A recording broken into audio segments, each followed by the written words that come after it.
Temujin is 9 years old when his father drops dead from Tartar poison. His clan abandons the family on the frozen steppe to die. No food, no shelter, no allies. This forgotten boy from the Mongolian wilderness grows up to kill an estimated 40 million people. He builds the largest contiguous land empire in human history. His enemies call him the Scourge of God. History remembers him as Genghis Khan. Before he conquers the world tries to destroy him. Rival clans capture the young Temujin and lock a wooden collar around his neck. He escapes into a freezing river under cover of darkness. His first wife, Borte, is kidnapped by the Merkits. Temujin gathers allies and raids the Merkit camp to rescue her. Every betrayal hardens him. Every loss teaches him that mercy is a luxury the steppe does not offer. What follows is a story that stretches from the frozen plains of Mongolia to the walls of Beijing and the cities of Persia. One man unites over 1 million nomadic warriors into the most efficient military force the medieval world has ever seen. His armies cover distances that European generals cannot even imagine. Entire civilizations fall in months. The Mongol conquest reshapes the map of the known world in a single generation.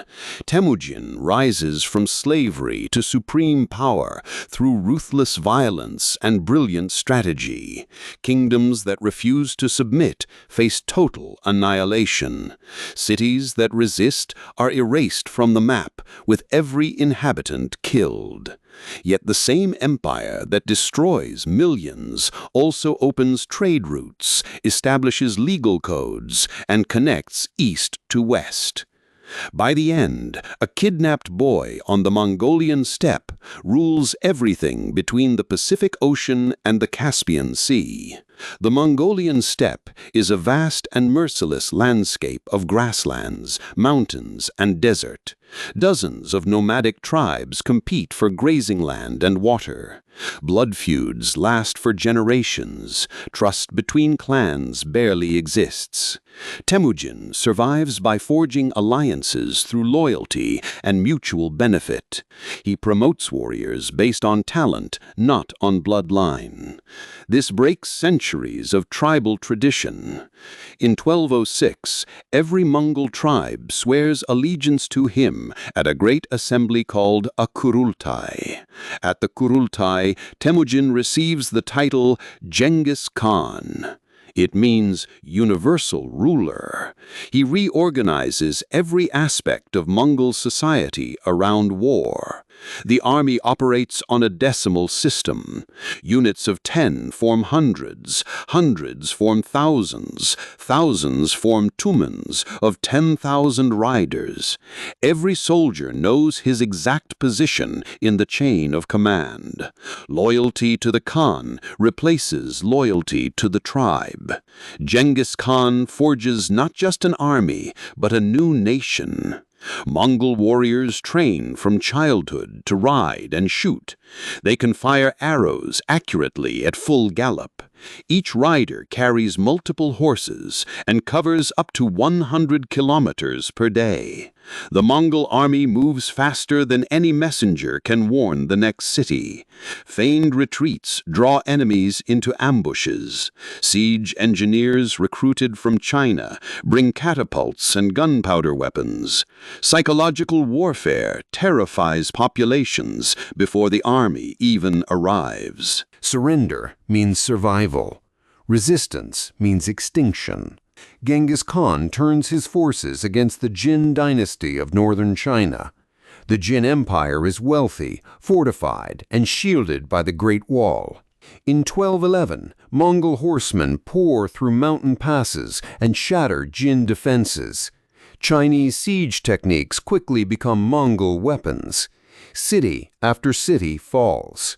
In 1215, the Mongols storm Zhengdu, the Jin capital, now known as Beijing. The city burns for a month. The riches of northern China belong to the Khan. Far to the west, the Khwarezmian Empire controls modern Iran and Central Asia. Sultan Muhammad II commands great wealth and a massive army. Genghis Khan sends a caravan of 450 merchants to the border city of Otrar. The governor accuses them of spying and kills every one. Diplomats ride west demanding justice. The Sultan executes one and sends the others back humiliated. This act of arrogance seals the fate of an empire. In 1219, Genghis Khan leads between 100,000 and 150,000 warriors west.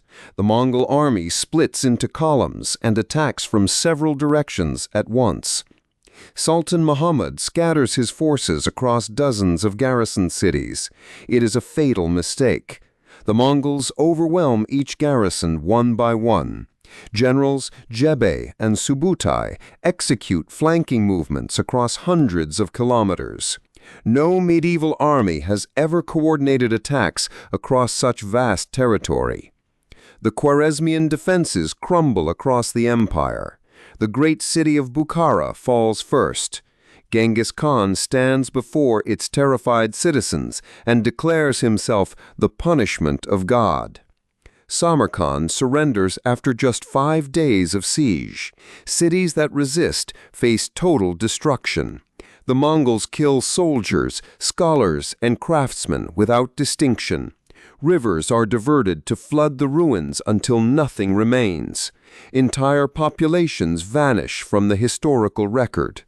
The Khwarezmian Empire ceases to exist within 2 years of the first Mongol arrow.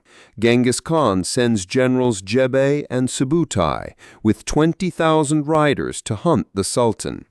The chase spans over 3,000 kilometers across Persia. Muhammad hides on an island in the Caspian Sea and dies there of illness. Jebe and Subutai do not turn back. Their pursuit circles the Caspian and cuts through Georgia and Russia. What begins as a manhunt becomes the greatest cavalry raid in military history. Historians estimate that the Mongol campaigns kill roughly 40 million people. That number equals nearly 10% of the world population at the time. Cities that once held hundreds of thousands stand empty. In Nishapur, the Mongols reportedly stack skulls into pyramids. Agricultural systems across Central Asia collapse entirely. Some regions need centuries to recover. Has any single conqueror ever left a deeper wound on the face of the earth? Yet Genghis Khan is not only a destroyer. He creates the yasa, a legal code that governs the entire empire. It forbids theft, adultery among the ruling class, and the enslavement of fellow Mongols. Religious tolerance becomes law. Christians, Muslims, Buddhists, and shamanists worship freely across Mongol lands. Merit determines rank, not birth or tribal affiliation. The same man who levels cities builds one of the most organized administrative systems the medieval world produces. Under Mongol rule, the Silk Road reopens for the first time in centuries. Merchants travel safely from China to Europe under the protection of the Khan. A traveler can walk from one end of the empire to the other with a golden plate and fear no robbery. Trade in silk, spices, paper, and gunpowder flows freely between East and West. Ideas and technologies move with the merchants. The Mongol Empire connects civilizations that have no previous contact with each other. Genghis Khan rules through a combination of terror and loyalty. He rewards faithful followers with land, titles, and wealth. Betrayal brings swift and absolute punishment. His generals serve him with devotion across vast distances. Years earlier, a warrior named Jebe fires an arrow that nearly kills the Khan in battle. Instead of executing the man, Genghis Khan promotes him to general. This single story captures his philosophy.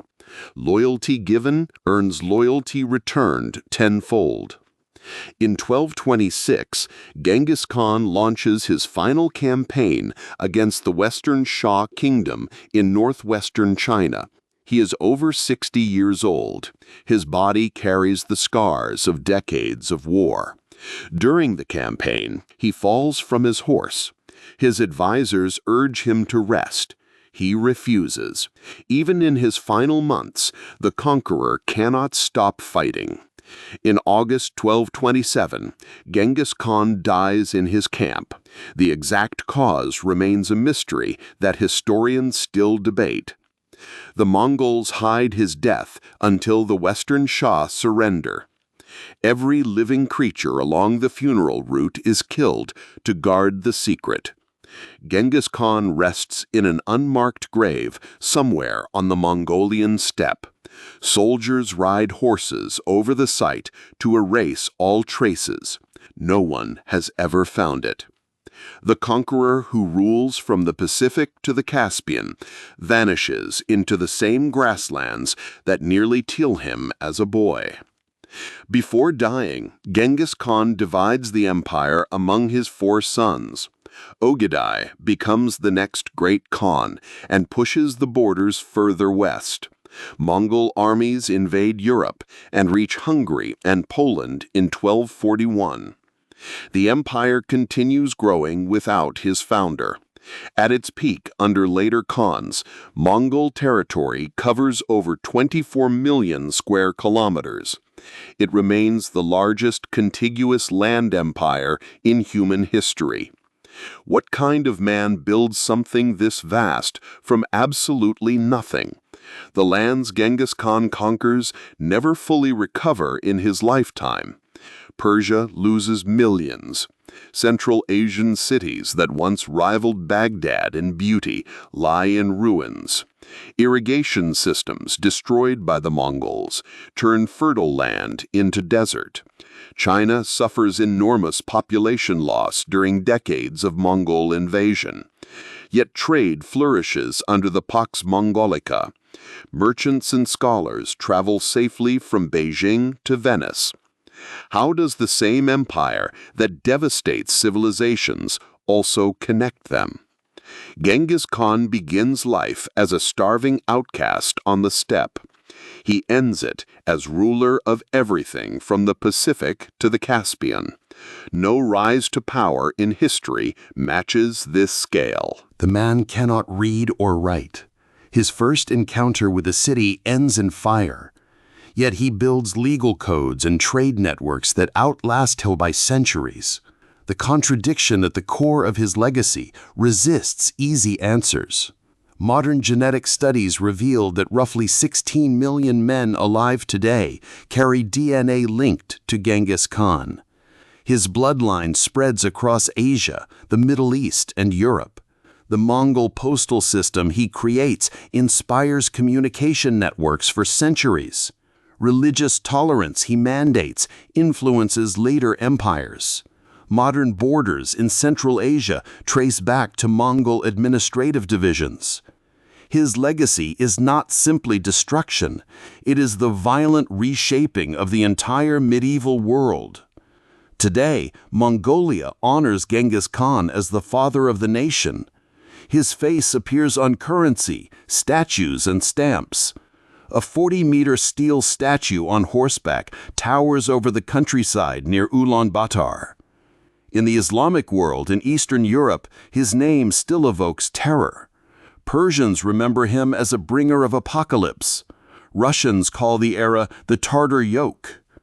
Judgment depends on which side of the Mongol conquest your ancestors survive. Genghis Khan enters the world with nothing. No clan, no army, no power. He leaves it ruling more land than any human before or since. His story is the ultimate contradiction. The boy the steppe tries to kill becomes the force that reshapes it. From a frozen riverbank to the throne of half the earth. From Temujin the outcast to Genghis Khan, the world conqueror. History never produces another like him.